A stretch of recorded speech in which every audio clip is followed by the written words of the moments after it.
Hello, this is my week 1 journal reflection after reading through the learning materials this week and reading through chapter 1 of the textbook. The misconception I chose to focus on is the one-size-fits-all. This is a common misconception when teaching English language learners, and the fact that learners do not progress at the same rate when they are learning English. A lot of teachers believe that this misconception happens because of the resources and past examples of what teaching may have looked like before this specific day and age. Before there was limited resources, resources were meant to be taught in a whole group setting. It was very lectural in the way that instruction was given, and past examples it was a lot of whole group instruction. Students were faced forward. There was no group work happening.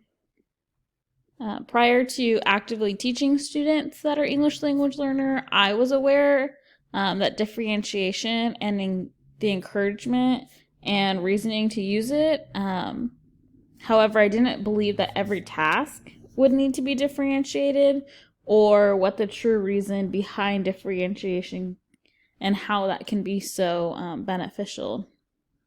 I lacked a lot of knowledge and confidence in how you can differentiate many different tasks, just because it kind of seemed before actually doing it like it was a lot of work, it would take a lot of time, and I didn't really understand how beneficial that it could be for a learner. Now that I am teaching, I do see the reasoning behind differentiation and how beneficial it can be, and the fact that I also teach English language learners along with students that are special education, and so everything is differentiated at all different levels in order to best fit that student's need and to help them be successful within the classroom.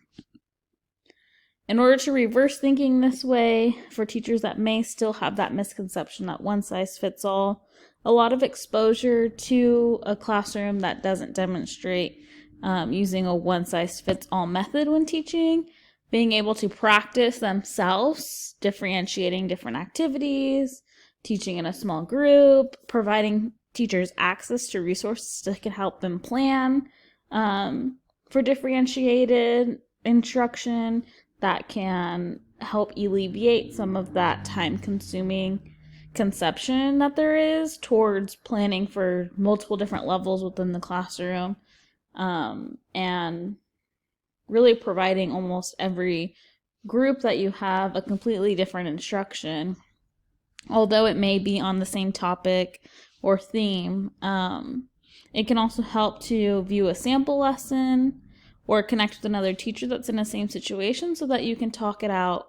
Once you're able to actually do it and really differentiate for the learners in your classroom, you'll start to have a lot of questions and things you may want to be clarified, and so it'll help to have teachers that are either in the same situation that you can bounce ideas off of, get clarification, ask questions, and then again being able maybe to see the modeling of the strategies that you can use within your classroom, such as small group instruction, using visual supports, teaching students the social skills that they may need in order to be successful in their academics. In order to address this misconception within the classroom, one teaching strategy that I chose to focus on was small group instruction. This can allow you to differentiate more specific to a student or a small group of students. It also gives the teacher a smaller student ratio when they're working, as compared to teaching whole group where you may be trying to teach 24 children at a time. Supports in your small group instruction can be increased or decreased, depending on the abilities of the students that you're working with. And also you can group students by ability.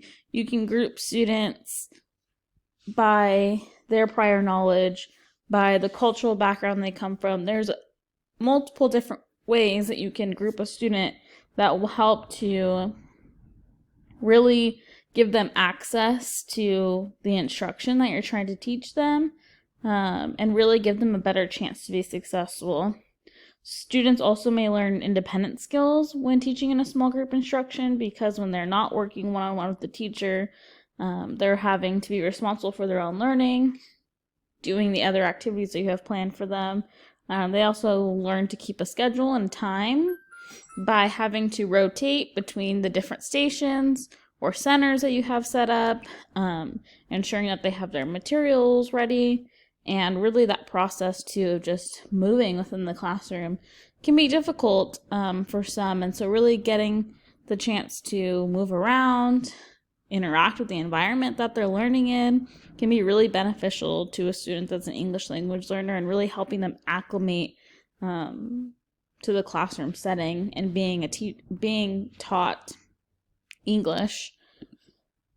As a visual demonstration, I chose to create a classroom that was set up to teach small groups. So in this scenario, there was only 9 students. That may or may not be the case for every teacher. So students are split up by 3. They're split up by ability. As you can see, it's not students 1, 2, 3, 4, 5, 6. It's students 1, 4, 8. They're kind of mixed up. There's different activities depending on where they are in the centers. Lots of visual support. There's the expectations with visuals. There's a schedule of the classroom. There's a clock. There's a visual timer. In one center, students are working on computers, which can be differentiated on their specific levels. On a program you have them on. In another group, maybe you're a teacher or support staff that you may be lucky to have is reading a story. They're working on comprehension, being able to hear the language and practice applying it. In another station, the teacher is working on writing and they're using a sentence stem. Again, another visual support for the students.